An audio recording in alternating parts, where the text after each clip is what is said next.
I did want to talk a little bit about your work on the Big Five with respect to the challenges to the Big Five as well as the challenges to my work kind of dovetail in an interesting way. And that is, although the Big Five has become the consensus for the broad personality traits, so Big Fivers mostly assume that they've covered it all because they're working at such a high level. And people like me who are working from time to time on individual traits, that would be farther down the hierarchy of the personality space. Now, it turns out that you can add at least one other dimension to the Big Five, and that's been contributed by Ashton and Lee, two Canadian researchers who have, to some extent, eaten away at the popularity of the Big Five by talking about the Big Six or the hexaco. Right. And what they've added is a dimension called the honesty, humility, which was a poor choice, I thought. But it turns out that extra dimension they added subsumes all of the dark traits that I've been working on. Oh, I didn't know that. I wanted to ask you that. Oh, when was that discovered? That has been coming to light over the last 5 years. And so I've certainly turned to favoring the Big Six instead of the Big Five in some of my recent work, in terms of, we know that personality space is rather amorphous, and you can rotate dimensions in multiple ways to suit your fancy.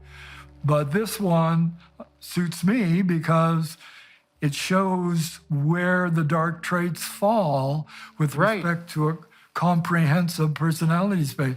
They all fall together under this one dimension, honesty, humility.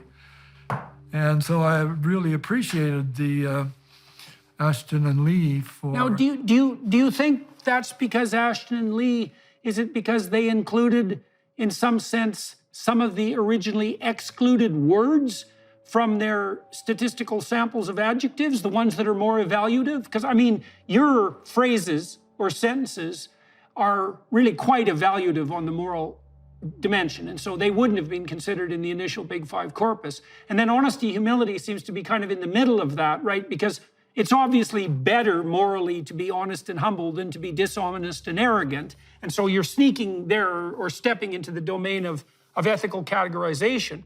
But I wanted to ask you, actually, like, if you throw your sentences into a sentence level Big Five, like the ocean model, I think what you just said is that the individual sentences will line up, the dark triad or dark tetrad sentences will line up on a dimension that's the opposite side of honesty, humility. Do they break out across other factors as well? Or, like, how much does honesty, humility subsume the dark triad on the negative side? Well, it's pretty much the whole thing is there under honesty, humility. They do have a couple of other negative traits in there. So theirs is slightly broader, which suggests maybe we could add a couple of other negative traits to our pantheon of aversive personalities. That's one direction to look in anyway.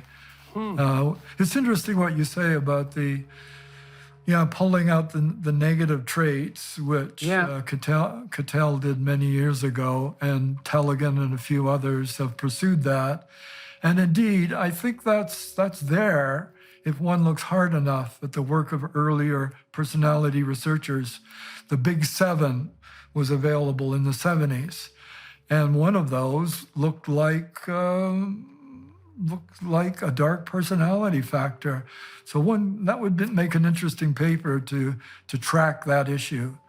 Interesting you put that together. Has anybody done a large-scale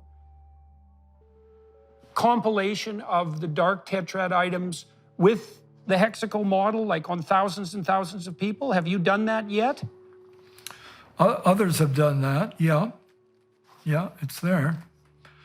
The Germans have always been known as good psychometricians, and they've shown in a number of large-scale studies that both in German and in English, they can work as well in English, have show that clear pattern. Oh, yeah. Okay. Well, that's really worthwhile knowing. So what forms of behavior do you think are most powerfully predicted by the dark tetrad questionnaires? Like the sorts of things that people might encounter in their day-to-day life, if we can bring this to life for people. We're focusing on a set of personality attributes. What are you likely to experience if you encounter someone who is characterized by a plethora of these characteristics? Well, that's kind of a summary of our goals in my laboratory, and that is we want to develop practical measurement instruments.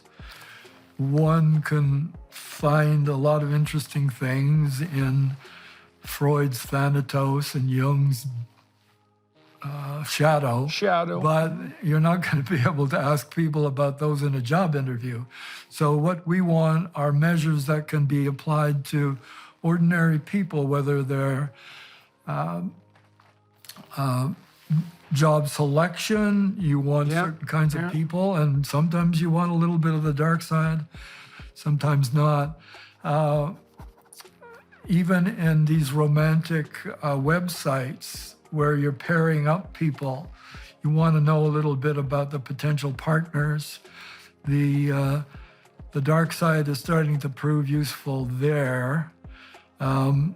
So practical measures that you can present to large groups or diagnose people is what we've been aiming for. And so the psychometrics have been the most important thing, getting it right. So we tried in California on that front. This might be something you'd be interested in methodologically. So I put together a behavioral predictive battery that was very short cognitive analysis, which is basically the Raven's progressive matrices revised. We made our own matrices, but we got a good central measure of general cognitive ability, and then a good fake-proof measure of the big five. And we made it fake-proof by forcing people to choose between positive descriptors or between negative descriptors. We lost a degree of freedom, but we made the test robust against social self-presentation. I did that with Jacob Hirsch. And then so I used those tests to predict